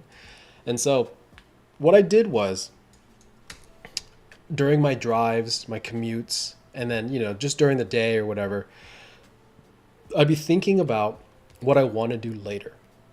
Because one of the biggest things that was happening, at least in the beginning, was I'm like, cool, you know, I worked Monday through Friday, you know, I have enough energy this Saturday and I kind of have a free day. I don't have to hang out with anybody, this and that, right? I'd go home, I'd sit on the computer, I'm like, okay, what am I going to draw?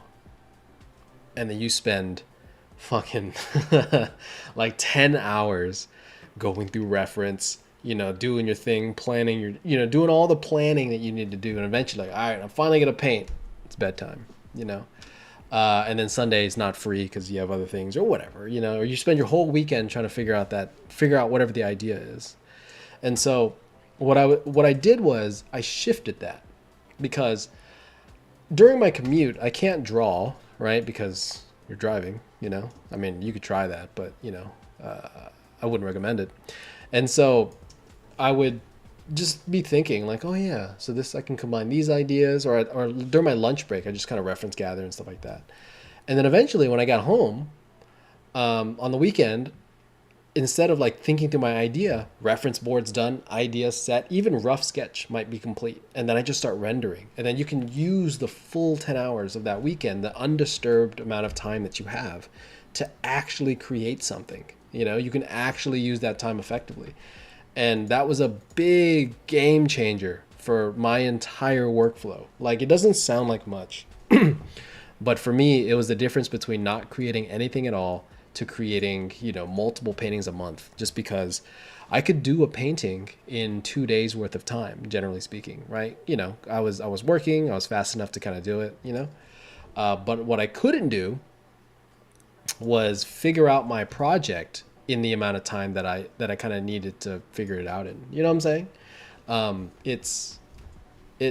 It takes a bit of like strategy. You have to kind of go into it with the mindset of like, how do I get the most effectiveness out of my day, out of my time? Because I can't, you know, I can't sit down and do another painting after an 8 to 10 hour day painting, right? Because that's crazy. That's a little crazy, right? You're spending 8 hours a day painting, and then you go home and paint some more. Like, let's be real. Like, people do that for sure. But I mean, you know, don't, because you're gonna die early. But what you can do is just be on your phone, right? And just reference gather, just type out, just Google search some stuff, you know? I might be tired, like my hand might be hurting or something. You can still type some things. If you have, you know, carpal tunnel, that's something else. But, you know, if you're like, if you're doing okay, you know, in that department, you can like type stuff. You can kind of figure some stuff out that way. And then, you know, you spend your time, you know, doing all the other stuff. So that's how I kind of got through it. It's not going to work for everybody. You know, it will work for some, absolutely, but it won't work for everybody. Just know that. But figure out, like, what are you missing? You know, what keeps getting in your way, and can you do it at a different time? Because I think a big thing for me was I kept running into this problem of like, well, I can't paint during the week and I don't know what to paint on the weekend. And so what do? You just figure it out, right? So I hope that helps. That it sounds very simple too. But it does take a bit of like discipline to kind of like get yourself to do that, right? Because it's crazy, man. Like, just working 8-10 hours and then coming home to have to do it again. My God, it's terrible. It's not a good lifestyle to kind of embody. You know what I mean?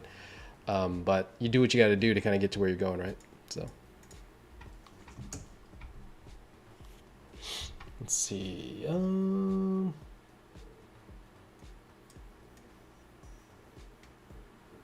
Yeah, or tips to lower the barrier to quickly shift to draw and design after work. Yeah, you know, that's part of that last part of just like, you know, getting rid of things that kind of get in your way. You know, if you're having trouble thinking on the weekend or whatever, you know, do it in the shower. You know what I mean? Like, do it during times that you can think, you know, and that's gonna, for me, that helped a lot, right? That kind of, I did a lot of my paintings that way. Like a lot of my portfolio pieces that kind of like got me other work, that's when I did it, right? And like big motivators too, like I guess just like talking to people, having friends that kind of work with you, go to a friend's house, you know, and you know, a friend that like will actually work, right? You don't want to go to the friend's house that's like, you know, hey, you wanna work? Sure, man. I'm about to start League of Legends. You wanna do a match? You know what I mean? Like, no, don't do that.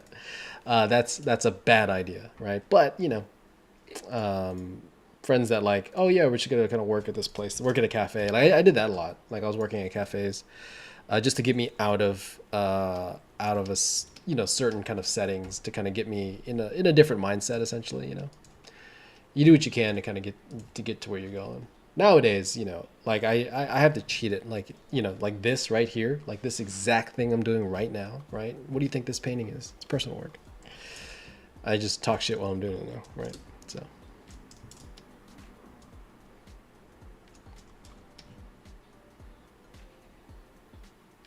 Sick. Compositing, baby. All right. And we're just like, as I'm doing this, right? There's some things, right? I want to show you before we go. I don't know if I'm going to get to it here or not, but there's some things like this, for example, where you see some weird transparencies and there's like just not great transitions, right? Don't worry about that. There's some effects that you just can't do, right? Like smudging, loose edges, stuff like that. We'll get to that. Just know that for now. It's okay. We'll get there. But for now, just get as much as you can, right? Inside of this, inside of the painting, because the more you can kind of do in this phase where we're kind of compositing and lighting and stuff, and then, you know, eventually kind of like doing global effects like rain, various things like that, it's going to be easier later, right? And we'll flatten things down and we'll adjust it. But for now, just kind of know that's what I'm doing.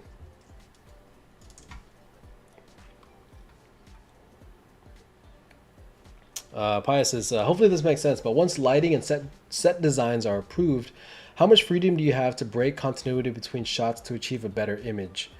Assuming it remains essentially unnoticeable to the viewer, like you might rotate the sun a bit extra or not include / move building props between camera setups, would you be expected to find a better camera position, or is it fine to get the 3D team to move elements of something as complex as a city per shot? So, once lighting and set designs are approved, nothing changes. There's little things, and even then, it's not up to you, right? So something you want to be careful of is when we are, you know, as concept designers, really understanding kind of where our decision making actually lies, because there's times where people are like, oh yeah, you know, well, you know, we can make these changes, or, you know, so on and so forth. Like, for example, you know, when students do an assignment, right? There's like sometimes they'll have a painting and it didn't really quite work out, you know? It's like, I couldn't get this thing to work out okay, you know, this thing wasn't looking good, whatever, right? A lot of reasons why a painting won't work out. And so what they do is they'll be like, oh, let me change the lighting, let me change the daytime, let me flip this around. You can't actually do that in a production setting, just because you're not allowed to. First of all, it's not your call, right? It's not, because if the client asks you, hey, we need this sketch and then we need this lighting in this scenario, you have to give them exactly that. You can like push some things here and there and overall kind of get a you know, some sort of like general idea when it comes to certain things, but a lot of the times you cannot move things because you're not supposed to be able to, you know. That's not your call, essentially. And so when it comes to, like, for example, once the lighting and set dressing are approved at work, usually it's out of your hands at that point. Usually it's like you're not even part of that anymore. But let's say you have to figure out what is being interacted with in the process. So for example, if I am, let me turn that off. Okay. So looking at this painting right here, let's say this is I'm creating a matte painting for a scene, and there's this ship's going to be in 3D and they're going to like kind of flow through it, right? They're going to like fly through it. And so let's say the trajectory was like this. They're going to go behind that building and then, it's just going to go like through this section. The ship in 3D is going to kind of fly that way. Let's just assume that, right? That's the task. So if I was taking this painting to finish and it was specifically a matte painting, right? You cannot move these 2 buildings, maybe even these 3, maybe even these couple, right? Because the ship's going to fly right through that. So if you block that path in any kind of way, it causes a problem, right? Because now they can't do what they intended to do, right? But if I made this building in the back a little bit taller, right? Because I was like, I don't really like where this is. I'm going to make it like here or something. That's fine because you're not going to interact with it. And maybe it even kind of improves the quality of the image. And that's fine. That's totally cool. They're most of the time they're cool with that, because what they'll say is the line of action is happening in this area. So if I kind of move some of this stuff around, if I like change that design, if I change that sign, it's not a big deal, right? As long as it doesn't get in the way of whatever the function is supposed to be. Every painting that you do is going to have a function to it, right? And you have to know what that is. This way you can make the right choices, because you're gonna kind of come across a lot of different choices as you're doing paintings, right? Just no matter what, because that's what we do, right? We're constantly forced to make decisions between, should we do this? Should we do that? Should the leading lines do this or whatever? But once you know what that function is, you can make better calls, right? So hopefully that makes sense. It's pretty simple, but yeah, you'd be surprised how many times people miss that just because they're just, they're not paying attention, or they don't like realize like, oh yeah, that's what that painting was for. One of the best things that you can do, like the trick to going from a junior level artist to like maybe even senior or at least mid-level to senior, is really figuring out what the hell am I painting and why, right? And it sounds dumb. It's just like, yeah, man, why would you not know what because you'd be surprised how often people just paint. They just do what they're told, but they're not like, I guess, thinking about like why they're doing it. You know what I'm saying? Because it's easy to kind of forget that. It's easy to kind of forget these serve a purpose, like in a setting like this where we're doing a live stream, right? I can do whatever I want. I can flip the lights, I can do whatever, right? But you want to get out of that habit. Something I've had to explain recently to some mentorship students and various things like that is you want to be able to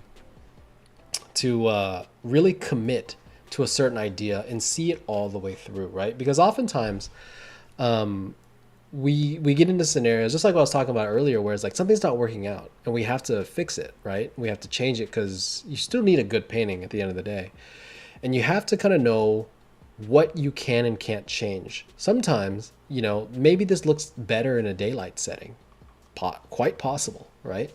But the whole scene happens at night, so I can't do that. Like it's, automatically we know that this painting is going to be a nighttime shot because this is what production told us it's going to be. And so I have to make sure that everything I do kind of revolves around that idea. There's a lot of freedom in doing some of these things, but you have to remember that oftentimes there's various decisions that you can and can't make. You know what I'm saying? Like you got to know what's possible, right, for your image, because if you make the wrong decision, you can actually be working like backwards. You can actually mess things up. You can do things that would kind of harm the production in a sense. Not harm, but just waste a lot of time, right? So yeah, that's what that is. Boom, nope. Let's go here. Is that it? Yeah, buddy. All right, cool. Sick. Okay. Next, what I want to do, I want to start doing some effects, right? So we have a bunch of buildings here. It looks kind of dumb right now because I'm missing half of it. I just kind of grouped it all together. So I'm going to do like foreground plus ship, right? And so at this point, what I want to start doing is I want to start getting reflections, right? Because you can't do reflections until the very end because, what are you reflecting? If you're reflecting an older image, it doesn't work, right?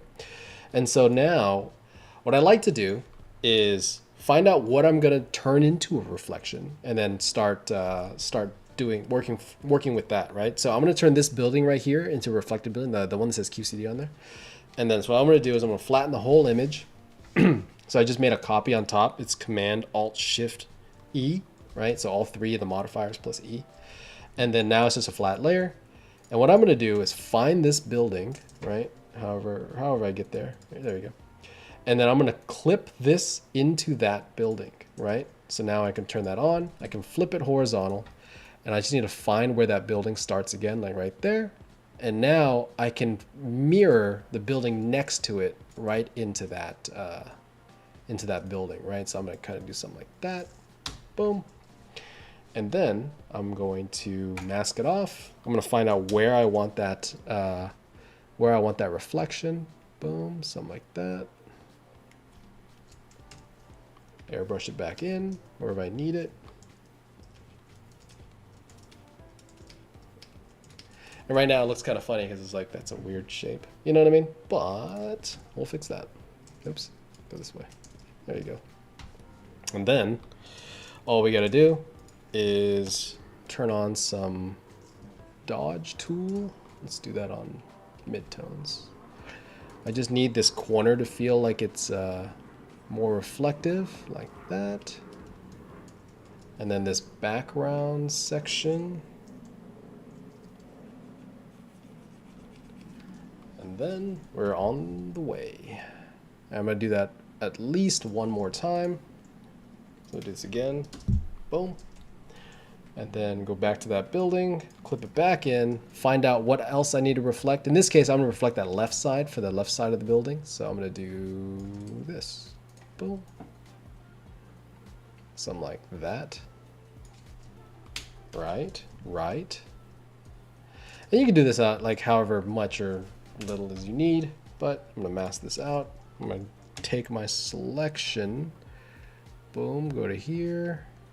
What I want to do is just kind of like show just a little bit of that, right? There's just like a little bit of that reflection. There's a saturation. It's going to darken down a little bit. And then boom, there you go. You have some cool-ish reflections of things around it. Get some of that lighting down. Get some of this. I'm not too worried about it. The main reason being a lot of it is covered up, right? You don't need everything. You just need little bits and pieces of it. I can merge that together, and depending on how much of that reflection you want, I'm gonna lock that. And we go filter, blur, motion blur, boom. You can kind of like mess it up and just show that it's like different, right? And then you get some like cool effects, and you can kind of do that over and over again. I'm gonna kind of continue that, but yeah. So let's see, what else do I need? I'm gonna grab this entire painting. Boom. Turn that off. I'm gonna grab this building up front. I'm gonna flip that into there. Nope, not masked. Flip vertical.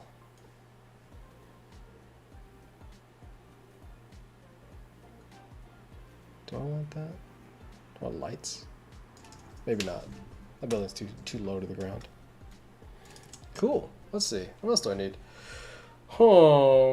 We got 10 minutes left. We need... What else do we need? I'm gonna do this. I'm trying to figure out like if there's anything like I need to kind of clean up before I start flattening things out. I mean, there's probably like a million things I need to like fix, but for now, we're doing okay, kid. Let's see.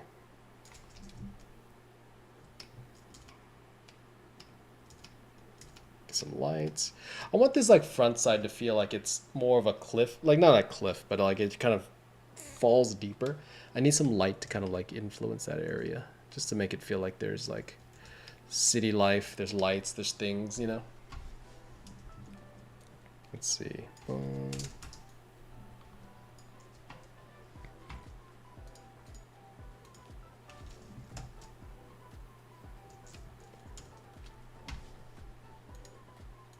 Something I like doing as well, if you have like a building like this, right? So there's a cloud right in front of that building.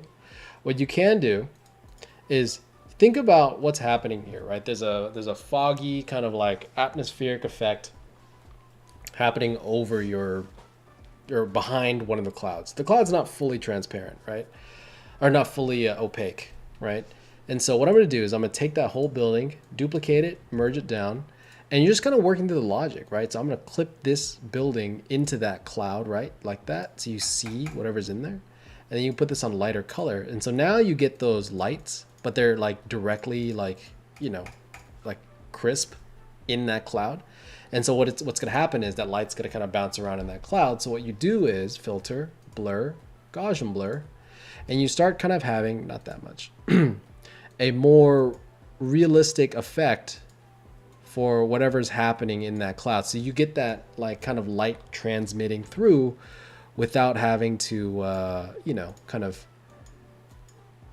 you know, actually go in and like paint those lights. And then you can do that with a lot of different things, right? Anytime I have a building or something and, you know, I just need that little bit of like light to transfer through things, I'll do that oftentimes, you know, just to help out. But little tricks like that, they do go a long way, you know.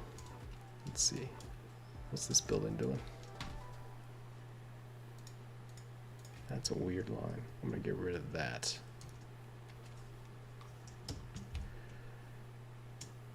Boom. Cool.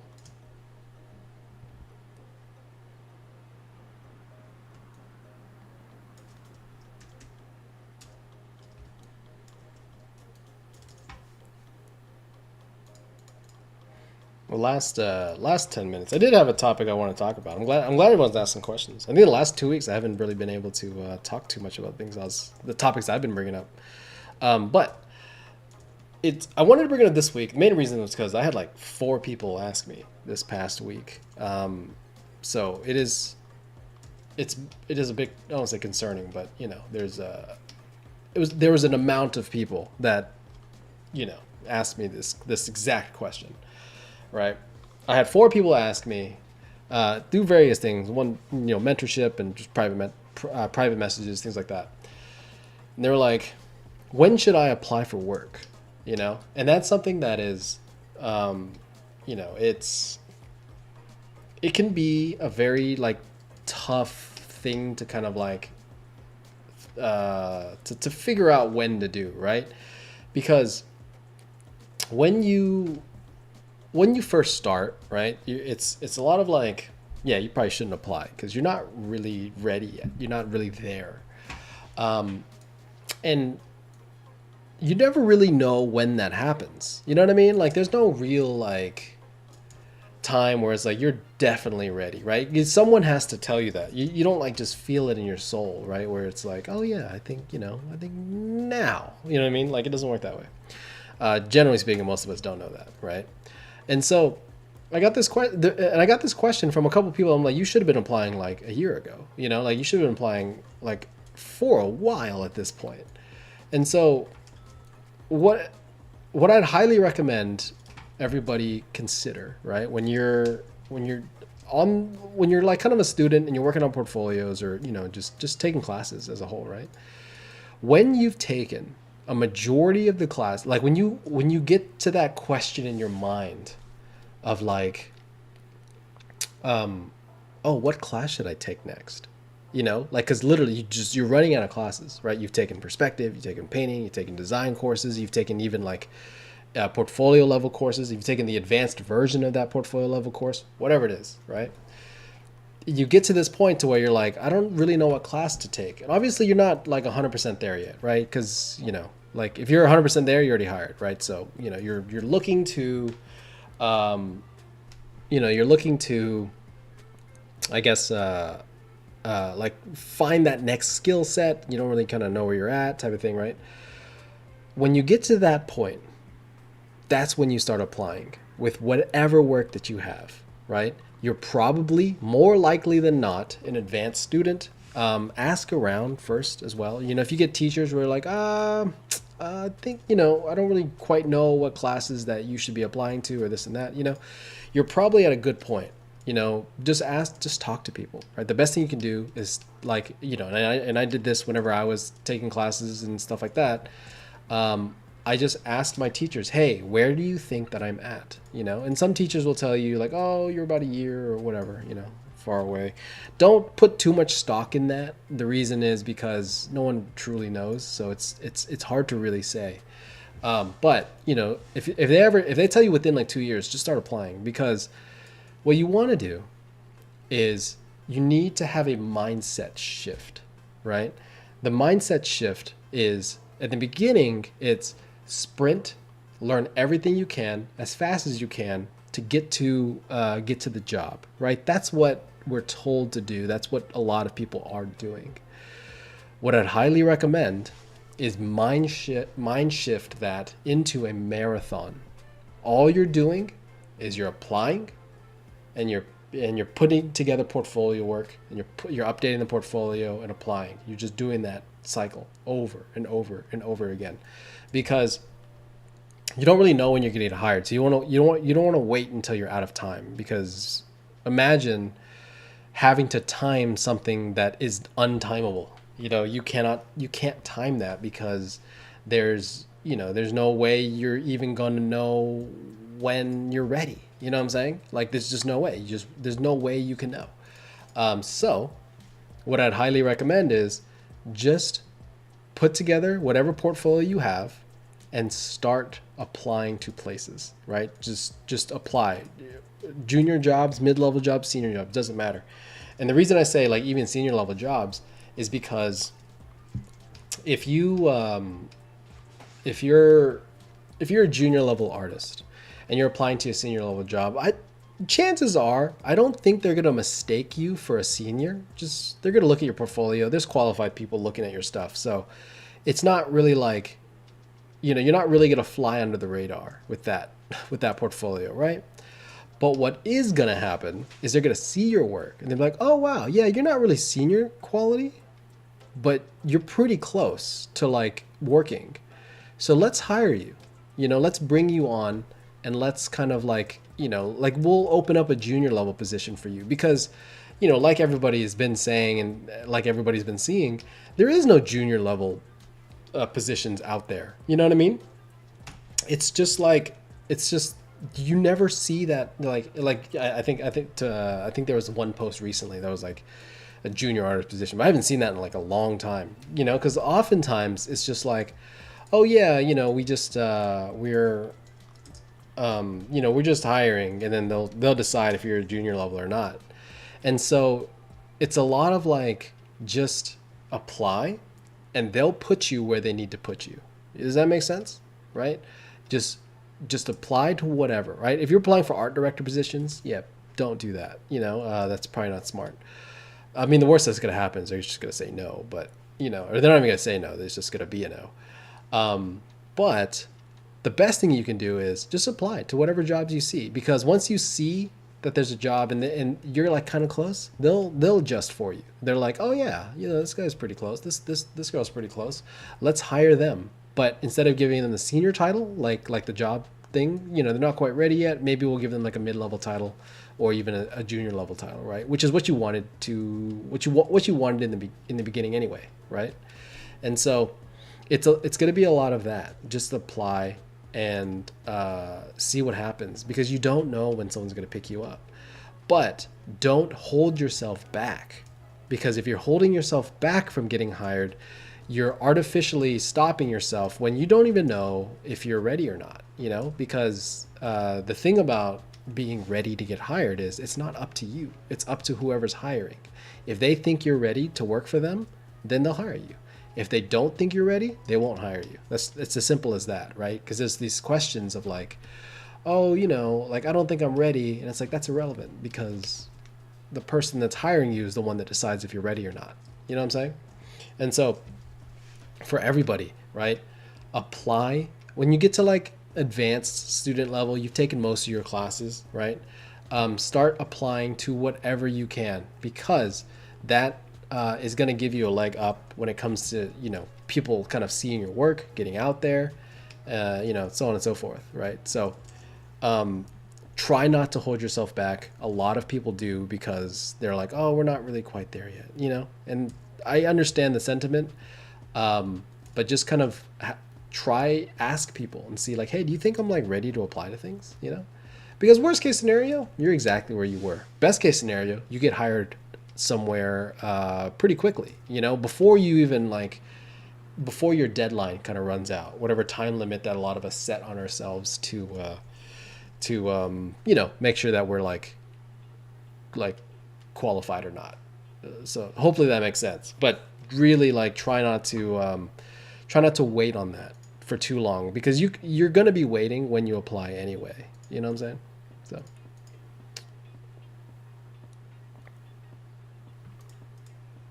Cool. So what I just did a second ago, right? I kind of like, I isolated these foreground elements here. I flattened everything down, and you can kind of see me do it here, right? I'm just smudging things, right? So what I did was, like I was saying earlier, I needed some of these edges to kind of be just softer, right? Because I'm like, oh, I want the atmosphere to kind of like take over some of that, and you know, I don't want it so prominent in certain areas, right? That's fine. And I didn't need to do that on the other layers, on the individual fog, because I can't get that mix correctly, right? Because you're going to get like this weird straight line where there's like a bunch of smudge everywhere because you're going to see behind it, so on and so forth. So what I'm doing here is I'm just flattening a layer. If I need to go back, I'll just delete that, or I'll just delete that section and go back and fix it or whatever. Like, there's a little bit of painting that will need to be done, a little bit of like, you're kind of committing at this point. And that's fine, right? But now I can get smoother transitions and better just atmospheric effects, more fog, you know, moves and more lost edges and stuff. This is kind of where that artistic eye comes in.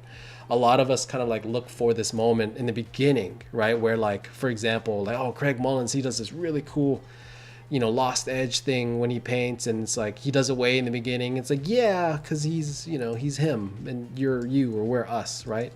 So I try not to do that in the very beginning. I save it for the end, because now if I don't like what I just did, turn it off, start again, right? And you're going to get better at this as you go. But for now, it's just, you know, you're able to kind of tiptoe your way into a better design, right?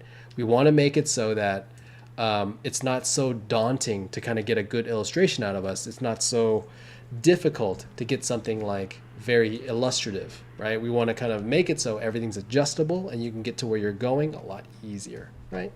And then I'm going to turn my CC layer back on, color correction layer, from the beginning, right? There's some things I need to do, but it's like, it's getting pretty close, right? It's like, it's a better version of what we had. Maybe not, you know, better, right? But we'll see. You know, we're still going. We're still like fixing things and doing stuff, but yeah, that's where we're at. What happened to that? What happened to that layer? Why is that weird? What the hell? Oh, here it is. That's why. There you go. Cool. Turn my CC back on. And then we're just gonna keep going. I'm gonna continue this right throughout the week, just like I always do. And next week we're gonna be starting a new topic, right? So for everybody watching now, watching later, watching whenever, for September, right, we're gonna be doing vehicle design. You know, I will say there's a big convention coming up where people like look at work and stuff like that. If you're looking to have some more vehicle designs in your portfolio, or just designs as a whole, you could probably get away with like a mech or something. You know, join, be a part of it, right? I'm doing stuff, you're doing stuff. Let's do it together, right?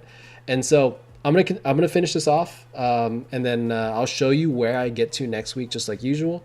But yeah, next week is vehicle design. Please sign up for the Livestream Plus if you want some feedback on your work. If not, you can still send it, right? If you're doing it and you're just following along, you can send it to me either through my DMs. You can post it in the Digital Vegetable Discord, and then you know, we can look at it and, you know, oohs and ahs and so on and so forth, right? So, but yeah, this is kind of where we're at. We're like 5% of the way there. There's still a little bit left I want to do, just to kind of like, you know, just spice things up, make things look better. I'll do that throughout the week, just to kind of get this in a better spot. But for now, right, this is kind of where I got. A lot of this is going to be rinse and repeat, right? Just a lot of like, you know, increasing atmosphere, increasing, you know, effects, and just making the whole thing just feel just a little bit more kind of cohesive and tied in together, right? So With that in mind, everybody, if there's no questions, that's all I got for you today. Thanks for hanging out, and yeah, we'll see you next week. And we're doing vehicle designs next. So cool. See you guys.